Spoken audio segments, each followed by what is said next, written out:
Voici, c'est un dispositif qui permet de me donner un exemple d'un pendule pesant. Le pendule pesant est en général un solide mobile autour d'un axe fixe, qui peut osciller autour d'un axe fixe. Voici, c'est une tige. Vous avez ici une tige homogène de masse M, auquel est accrochée une sphère métallique, par exemple, ou bien sphère massive de masse grand M. Ce système tige-sphère constitue un pendule pesant qui peut osciller comme ça autour d'un axe fixe. Ce paragraphe s'intéresse à faire une étude théorique sur l'établissement de l'équation différentielle qui régit l'évolution de l'angle ici, l'angle alpha ou bien θ, qui varie avec le temps entre moins θm et plus θm. Vous avez ici un pendule pesant qui oscille entre deux extrêmes. L'expression, on commence par quoi? On commence par déterminer l'expression de l'énergie mécanique du système pendule-terre, n'est-ce pas? Donc, il faut commencer comme suit. L'énergie mécanique de quel système? Système pendule-terre. Pendule, c'est-à-dire pendule pesant, terre. En cas des frottements négligeables maintenant. EM égale quoi? Égale EC plus quoi? EC plus EP plus EP élastique. Dans notre situation, on a des oscillations sans élasticité. Donc l'énergie potentielle élastique dans notre travail égale à 0. Bien, pour l'énergie cinétique du pendule. L'énergie cinétique du pendule est égale à 1/2 le pendule considéré comme un solide. Le pendule est considéré comme un solide, c'est l'axe delta d'oscillation. L'axe delta est un axe perpendiculaire au plan de la figure. On le trace comme ça pour qu'il apparaisse devant nous, mais en fait, cet axe n'est pas inclus dans le plan du chemin, mais perpendiculaire au plan du chemin. Voici, c'est le centre de masse G du système pendule pesant, soit ici la verticale du lieu. Voilà, on va bien tracer cette verticale avec une autre couleur. Voilà, c'est la verticale du lieu. Soit G0 ici, la position initiale du centre de masse G en passant par l'équilibre G0, soit ici θ, l'élongation angulaire qui varie avec le temps, θ, donc c'est l'abscisse angulaire. Il faut établir l'équation différentielle qui régit l'évolution de θ. C'est le but de cette étude. EC de ce pendule, généralement, est égal à 1/2 fois I. Pourquoi on utilise ici cette formule? Parce qu'on a un solide en rotation autour d'un axe fixe. Donc, on ne peut pas dire que EC égale 1/2 mv carré. Non, il faut exprimer EC par cette expression 1/2 I θ' carré. θ', c'est la dérivée par rapport au temps de l'élongation θ. Plus EPP. Comment déterminer EPP? Pour déterminer EPP, il faut choisir un niveau de référence. Ou bien on choisit le niveau de référence ici, en haut, ou bien en G0, ou bien en un autre plan horizontal. Mais pour simplifier, dans cette étude, dans le cas d'un pendule pesant, on prend ce niveau, le niveau passant par l'axe, c'est-à-dire par la trace de l'axe sur le schéma, où EPP niveau où EPP égale à 0.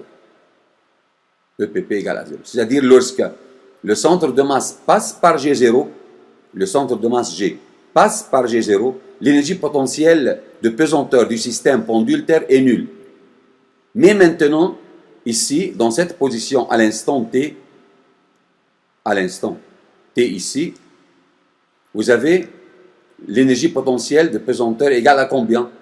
Égale à M masse du système pendule, masse du pendule, fois G, fois Z, G. ZG, où est ZG? ZG, où est-elle? Cette abscisse, où est-elle sur le chemin? ZG, c'est voilà. C'est ZG. ZG, comme il nous apparaît ici, négatif. ZG est négatif car on a choisi l'énergie, le plan horizontal ici, où EPP égale à 0, donc ZG est négatif. Mais si on a choisi le niveau de référence des EPP au niveau de G0, alors ZG est positif. Maintenant, ZG égale à combien? Comment déterminer ZG? Voilà. Il faut donc faire une étude particulière pour déterminer ZG. CO, c'est la position G. On va déterminer tout d'abord ce côté. On a ici θ. Donc voilà, comme alterne interne, c'est l'angle θ. Donc si on nomme OG égale A, soit OG égale A, soit OG égale A. Alors, cosinus θ égale à quoi? Cosinus θ égale à ce côté, voilà, c'est H par exemple, ici. H. Cosinus θ égale adjacent GH sur combien? GH sur hypoténuse. Hypoténuse soit OG. N'est-ce pas? Donc, cosinus θ est égal GH, c'est moins ZG. Pourquoi? Parce que ZG est négatif. Donc, et GH, c'est la longueur d'un côté. La longueur est toujours positive. Donc, il faut mettre ici la valeur de GH positivement. C'est pourquoi on met moins ZG. Savez-vous ça? Moins ZG. Donc, ce côté est égal à la valeur absolue de Z. Puisque Z est négatif, alors ZG égale moins la longueur de ce côté. Et par suite, on a ici moins ZG est positif, car ZG est négatif, donc moins par moins positif. Sur combien? Sur OG. OG, c'est A. C'est quoi? C'est A. Voilà. On va compléter notre étude en mettant ZG par sa valeur. ZG égale à combien? À moins A fois cosinus θ. Mettons ZG par son expression ici, soit EM égale. EM égale 1/2 I θ prime carré plus M G fois ZG. Ici, vous avez un signe moins. Donc, il faut éliminer positif et l'écrire moins MG A, voilà, A cosinus θ. Cas où les frottements dans le système pendule-Terre durant les oscillations sont négligeables, la dérivée de EM par rapport au temps est nulle. N'est-ce pas? Donc, dérivons ici par rapport au temps. 1/2 I θ prime carré, la dérivée de 1/2 I θ prime carré, c'est-à-dire 2 fois 1/2 1, c'est-à-dire I fois θ prime, θ seconde. Moins. MGA cosinus θ. Vous savez que la dérivée de cosinus θ, la dérivée de, on peut écrire ici cosinus θ, la dérivée de cette fonction par rapport au temps est égale θ' fois moins, ici moins sinus, c'est-à-dire moins θ' fois sinus θ. N'est-ce pas? C'est la dérivée de cosinus θ. Si on dérive cosinus θ par rapport à θ, alors la dérivée est moins sinus θ. Mais on dérive maintenant par rapport au temps. Donc moins θ' sinus θ.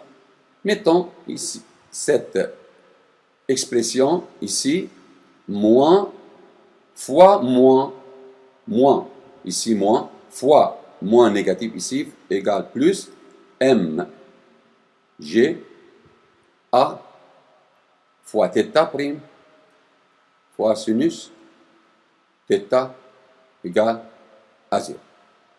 Égale à 0, pourquoi ici égale à 0? Bien, θ' différent 0, n'est-ce pas? La vitesse à l'instant t, la vitesse est non nulle. Donc on peut simplifier par quoi? Par θ'. θ' ici et θ' là.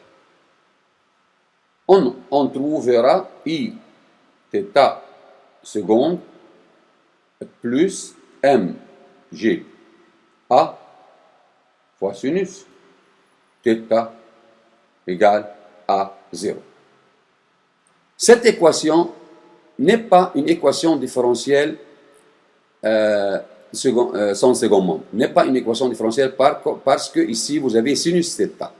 Sinus θ. Donc, les oscillations ne sont pas des oscillations harmoniques simples, quel que soit θ. Mais pour θ faible, c'est-à-dire plus petite que 10 degrés. Dans ce cas-là, on peut confondre sinus θ avec θ en radian.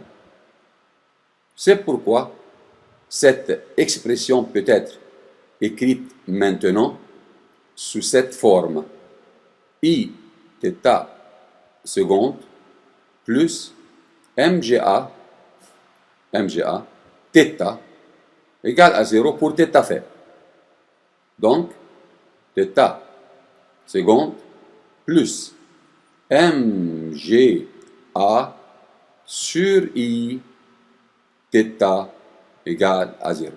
C'est donc l'équation différentielle qui régit l'évolution de θ au cours de quoi? Au cours du temps, comme on a dans le cours. Vous avez ici l'équation, voilà, l'équation différentielle sans second membre pour un pendule pesant.